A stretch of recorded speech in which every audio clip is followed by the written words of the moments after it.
آج کی اس ویڈیو میں ہم آپ کو پیغمبر خدا حضرت ابراہیم علیہ السلام کے بارے میں، ان کی ولادت کے بارے میں، بت پرستی کے خلاف ان کی تبلیغ اور نمرود کی طرف سے ان کو آگ میں پھینکے جانے کا واقعہ سنائیں گے۔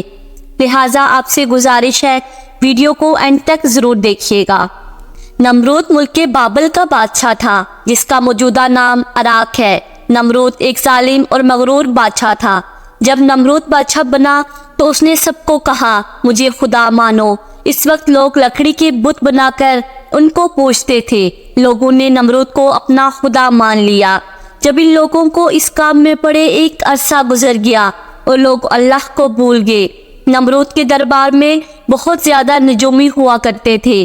ان میں سے ایک نجومی بہت مقام رکھتا تھا۔ اس نے نمرود کو کہا آپ کی سلطنت میں ایک بچہ پیدا ہونے والا ہے۔ وہ بت پرستی کو ختم کر دے گا اور لوگوں کو اپنی دین کی طرف بلائے گا۔ وہ بچہ بڑا ہو کر آپ کی حکومت کو ختم کر دے گا۔ اس نجومی کی بات سن کر نمرود نے دوسرے نجومیوں کی طرف دیکھا تو دوسروں نے بھی اس نجومی کی بات کو درست تسلیم کیا۔ نمرود یہ سن کر بہت ہی غصے میں آ گیا۔ نمرود نے حکم دیا کہ میری سلطنت کے تمام مردوں اور عورتوں کو ایک دوسرے سے الگ کر دیا جائے۔ نمرود نے حکم دیا کوئی بھی مرد اپنی بیوی سے ہم بستری نہ کر پائے۔ جو بھی بچہ پیدا ہو اس کو فوراً ہی قتل کر دیا جائے۔ نمرود کے حکم سے بابل میں 1,00,000 سے زیادہ بچوں کو قتل کر دیا گیا۔ نمرود کے خیال میں وہ ایسا کرنے سے اللہ تبارک و تعالیٰ کی مخلوق کو پیدا ہونے سے روک دے گا، لیکن یہ اس کی نادی تھی۔ اسی علاقے میں ایک عورت نونا نامی تھی جو اس وقت حاملہ تھی۔ اللہ تعالیٰ نے اس کی حمل کو چھپا دیا۔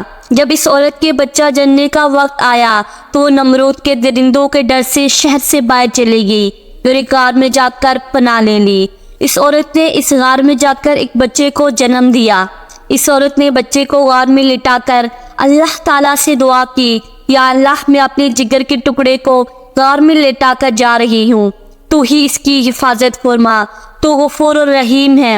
اللہ تعالیٰ سے یہ دعا کر کے وہ عورت غار کا دروازہ پتھروں کے ساتھ بند کر کے وہاں سے شہر کی طرف آ گئی۔ دوسرے دن پھر وہ اپنے بچے کو دیکھنے کے لیے گئی تو اس نے دیکھا اس کا بچہ انگوٹھا چوس رہا تھا۔ بچے کی انگوٹھے سے دودھ جاری تھا۔ اس بچے کا نام حضرت ابراہیم علیہ السلام ہے۔ اللہ تعالیٰ نے اپنے پیارے دوست کے انگوٹھے سے دودھ پیدا کر دیا تھا۔ اللہ تعالیٰ نے اس دودھ میں اتنی طاقت رکھ دی تھی کہ حضرت ابراہیم علیہ السلام چند ہی دنوں میں بڑے ہونے لگے۔ حضرت ابراہیم علیہ السلام کی ماں ہر روز اپنے بچے کو دیکھنے کے لیے اس غار میں تشریف لاتی تھی۔ حضرت ابراہیم علیہ السلام 2 سال کے ہوئے تو آپ باتیں کرنے لگے۔ جب آپ علیہ السلام کی عمر 7 سال کی ہوئی تو آپ کی ماں آپ کو ادب اور احترام کی بڑی بڑی باتیں سکھانے لگی۔ حضرت ابراہیم علیہ السلام کی ماں آپ علیہ السلام کی تربیت کے ساتھ ساتھ آپ علیہ السلام کو نبیوں اور پیغمبروں کی کہانی سناتی تھی۔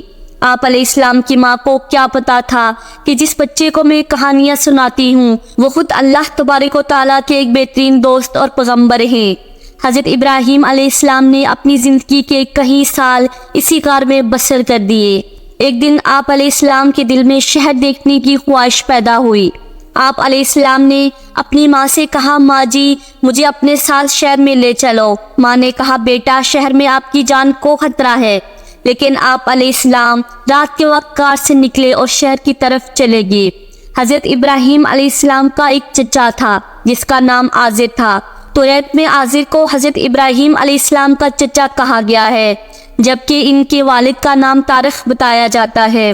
جبکہ قرآن پاک کی تفسیر میں حضرت ابن کثیر نے حضرت ابراہیم علیہ السلام کے والد کا نام آزر لکھا ہے۔ علماء کرام کا حضرت ابراہیم علیہ السلام کے والد کے نام پر اختلاف ہے۔ زیادہ تر مفسرین کا اس بات پر اتفاق ہے کہ آزر حضرت ابراہیم علیہ السلام کے باپ نہیں بلکہ چچا تھا۔ حضرت ابراہیم علیہ السلام کے والد کا نام طارق ہے۔ قرآن پاک اور حدیث میں جو آپ علیہ السلام کے والد کا نام آزر بتایا گیا ہے وہ بازار کے طور پر کہا گیا ہے۔ اس زمانے میں عرب میں یہ رواج تھا کہ چچا کو بھی باپ کہا جاتا تھا۔ شاید یہ بھی ہو سکتا ہے کہ طارق کی وفات کے بعد آزر نے آپ علیہ السلام کی والدہ سے عقد کیا ہو، اس لیے آپ علیہ السلام کو آزر کا بیٹا کہا گیا ہے۔ آزر لکڑی، مٹی اور پتھر کے بت بناتا تھا۔